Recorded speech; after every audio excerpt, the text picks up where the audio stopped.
Hello everyone and welcome back to Bitwig Studio and Music Production. This is lesson 5.35, and in this lesson we're going to take a little bit of a closer look at tube distortion. So as I mentioned in the last video, tubes, they come in all shapes and all sizes, and they all distort a little bit differently. The one thing they have in common is that they all will hype both even and odd ordered harmonics to some degree. And that's going to vary based on the tube, based on how hard you drive it. So tubes characteristically will give sounds a little bit more bottom end. They'll round them off. They'll make it sound nice and warm, nice and fat. And, you're going to see these in all sorts of different devices. They can be used in compressors. They can be used in guitar amps. They'll be used in mic preamps as well. And people spend their whole lives and lots of money seeking out very particular types of tubes that they feel sound the best.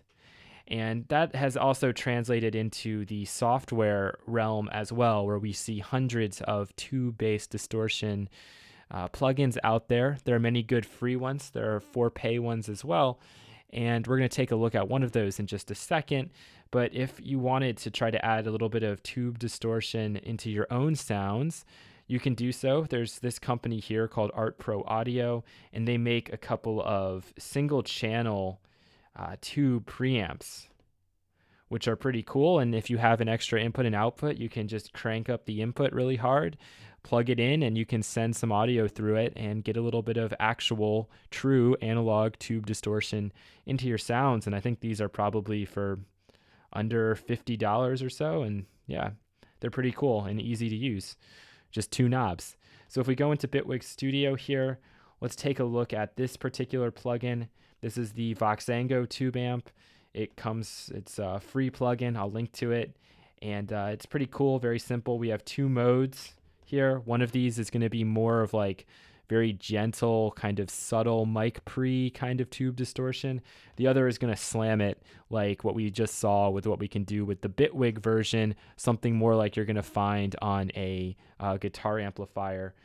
It also has a second stage of saturation, and you can do oversampling to get even higher quality. So I've cranked this all the way up to 8 times. I've turned on the oversaturating there. Let's turn this guy on. Take a listen to what it can do. So this is mode 1.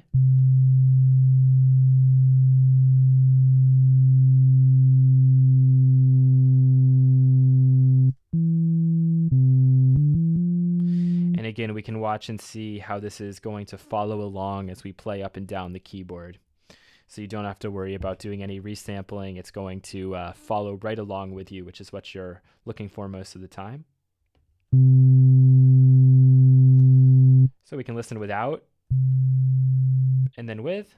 And feel free to throw this on anything you have and see what you can come up with.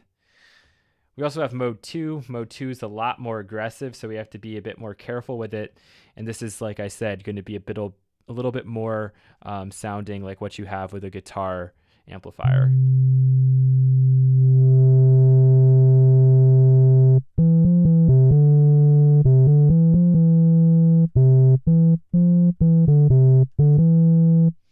All right, we could even drive this harder if we wanted to.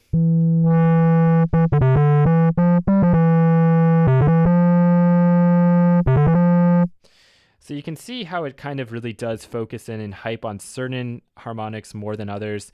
That's where you're going to see the difference in these various plugins. Some use like a sampling technology, convolution technology, to try to literally get the actual sound out of old tube preamps, and others are going to just use more sophisticated types of coding, and their goal is all to just emulate that tube distortion sound. So that's pretty much going to do it for this video. In a later video, I'm going to show you a variety of free plugins that are out there that you can use and you can add to your own music. And again, we can add this in before we use any filtering if we want to throw a filter after the fact, which we'll talk about later too. So thank you so much for watching, and in the next lesson, we'll take a look at solid state distortion. Take care.